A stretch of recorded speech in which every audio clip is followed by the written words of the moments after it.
Clayton, provided the team gets the job done tonight, what would it mean for you to take the ball with an opportunity to win a world championship tomorrow? Well, yeah, I mean, we got to get the job done tonight. We feel good about Julio obviously, and our offense and things like that. So we're all focused on Game 4 tonight, and I haven't let myself think that far yet. But I know either way I'm pitching tomorrow, and hopefully, it's 3-1 for sure.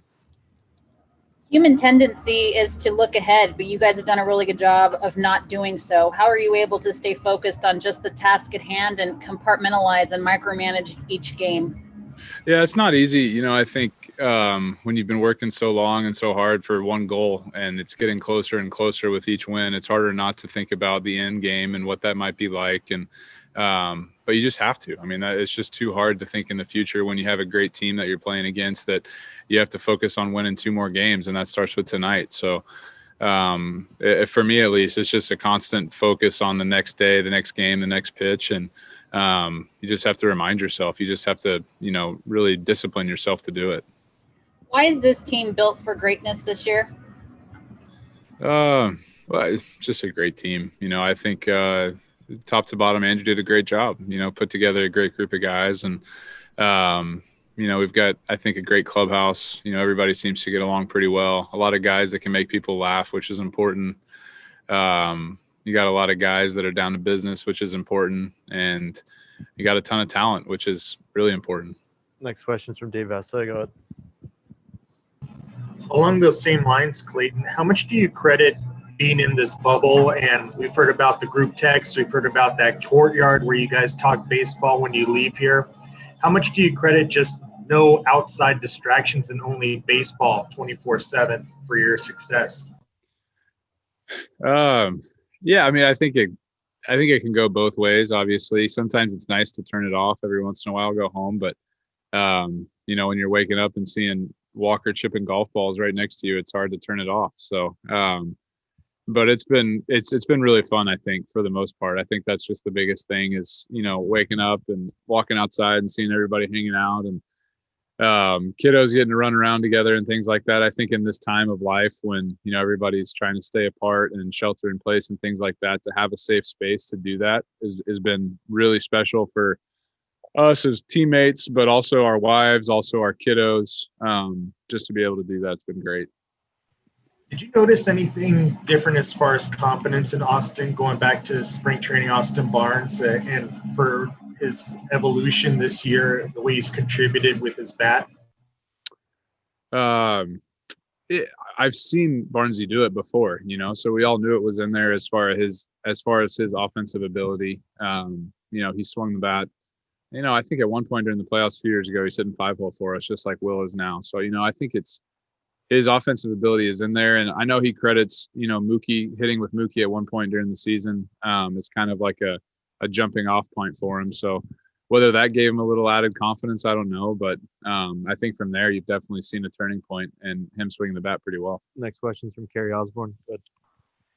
Clayton, over the last 7 years, I would imagine that Justin Turner and Kenley Jansen are 2 of the faces you've seen the most in your life. Can you just talk about the impact that both men have made on you personally and professionally?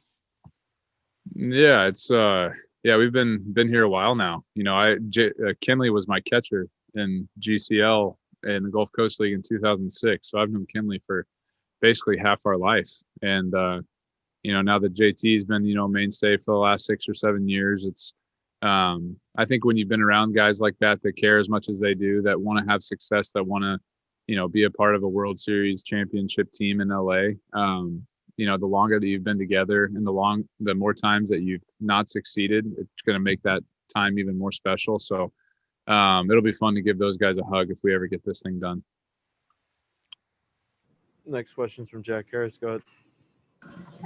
Clayton, just over your career, what have you learned about approaching these second starts in a series when you face a team for the second time in a week? Do you have to change much? Do you go back and look at your first start? What is that process like? Yeah, it's obviously the first game that you have faced a team that they haven't seen you is a little bit different. Just sorry, I was distracted. A lot of stuff going on back there. I guess all to say, yeah, you definitely have to take into consideration what you've done against these guys in the past in the game one, and then maybe look back and you might have to change some things that you might not have liked, or, change approaches or different things like that. But obviously anytime that hitters see you, they get a little bit more of an advantage. So they've seen me for a few at bats now, and, might have to change a few things up, but, for the most part, just continue to pitch the way that you pitch. And then Dave mentioned that before that talk that Mookie had with the team back in the spring, that he texted you first. What was the message he was sending to you? Were you surprised to get a text like that from a guy who had just joined the team? What do you remember about that moment? Yeah, I just talked to Mookie on the phone, and he just asked what I thought about it. And I said, yeah, man, do whatever you think. And, it's not about, superstar status or, being a World Series champion like he is. It's just about, he wanted to make us better as a team, and he wanted to be a part of that. And he saw some things to help out. And, I obviously appreciated his phone call, but he didn't need to do that for sure. Next question is from Adam McKelvey. Go ahead. Clayton, what value, if any, do you put on personal postseason records? You're moving up that strikeout list, but I imagine for you, it takes a lot of good teammates to get in, the position enough times to have a chance to set a record like that.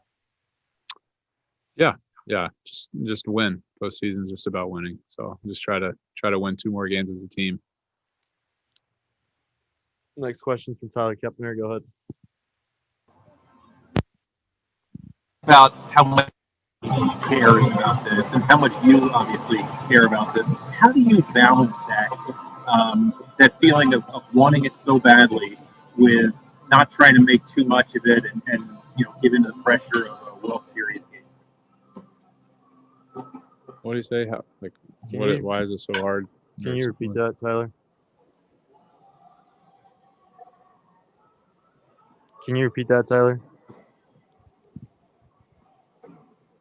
I think he said something about wanting it so bad. I guess just like, everybody wants it. It's not any different for me or anybody else. So just using that, the care factor is obviously what creates, the butterflies, and you just want to do well. And so I don't think that changes from anybody in either clubhouse. So it's just how you handle that, harness that in, and use that to perform. Yeah, time for one more. Go ahead, JP. Clayton, Max was on here a little bit ago talking about the difficulty of not being able to see friends and family in Dallas. For you personally, have you been able to do anything more than like wave at people when you're on the field? And just what's been the most difficult aspect of being here without being here? Overall, I'm actually kind of glad that, this bubble could have been anywhere. So for us to get to be in Dallas, and some of my friends and family to be able to come to the games, in this type of environment, traveling around might have been difficult. So the fact that anybody gets to come and watch a World Series game that I get to be a part of is, I think, pretty special, all things considered. So yeah, there's some challenges, and no, I haven't really seen anybody or really waved at anybody either. But, we've gotten some care packages dropped off at the hotel and things like that. And, hey, it's 4 or 5 more days, and we'll be able to see him as much as we want after that. Thanks, Clayton. Thanks, everybody. All right.